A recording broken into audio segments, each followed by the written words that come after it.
Hi friends, ഇന്ന് നമ്മുടെ യാത്ര മീൻവല്ലം വെള്ളച്ചാട്ടത്തിലേക്കാണ്. കാടിൻ്റെ ഹൃദയഭാഗത്തായിട്ട് ഒളിഞ്ഞിരിക്കുന്നൊരു മനോഹരമായ വെള്ളച്ചാട്ടമാണിത്. ഒരു സ്വർഗ്ഗഭൂമി എന്ന് വേണമെങ്കിൽ നമുക്ക് പറയാം ഇതിന്. അതിമനോഹരമായ ഈ വെള്ളച്ചാട്ടത്തിൻ്റെ ഉയരം എന്ന് പറയുന്നത് 45 മീറ്ററാണ്. ഇതൊരു പ്രൊട്ടക്റ്റഡ് ഫോറസ്റ്റ് ഏരിയയിൽ പെടുന്നൊരു സ്ഥലമാണ്.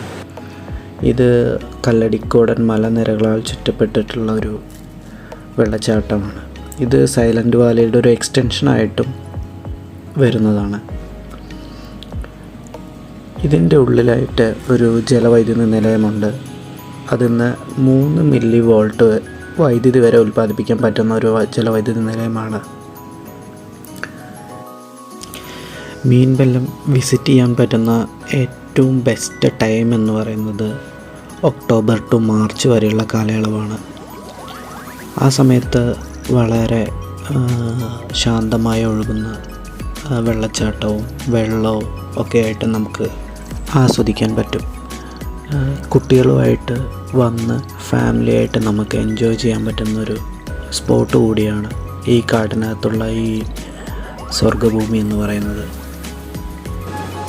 ഇവിടേക്ക് എത്തിച്ചേരാനുള്ള ഏറ്റവും അടുത്തുള്ള സ്ഥലം എന്ന് പറയുന്നത് പാലക്കാടാണ്. പാലക്കാട്ടിലേക്ക് നമുക്ക് ട്രെയിനിലോ ബസ്സിലോ എങ്ങനെ വേണമെങ്കിലും വന്ന് അവിടെ നിന്ന് ബസ്സസ് ഉണ്ട്.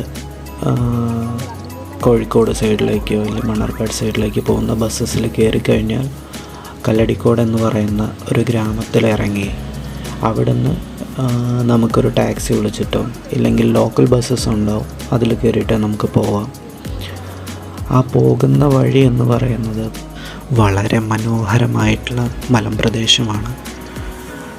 നിറയെ കൊക്കോ മരങ്ങളും ജാതിക്കയും എല്ലാം കൃഷി ചെയ്യുന്ന നാട്ടും പുറത്തൂടെ ഒരു മലമ്പ്രദേശത്തിലൂടെയുള്ള യാത്ര ഭയങ്കര മനസ്സിന് കുളിർമ തരുന്നതാണ്.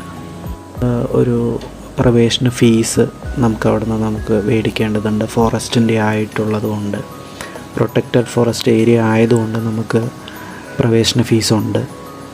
അപ്പോൾ അത് കൊടുത്ത് അതിൻ്റെ ഉള്ളിലേക്ക് ഒരു 2 കിലോമീറ്ററോളം നമുക്ക് ട്രക്ക് ചെയ്തിട്ട് ആണ് ഈ വെള്ളച്ചാട്ടത്തിലേക്ക് എത്താൻ പറ്റുന്നത്.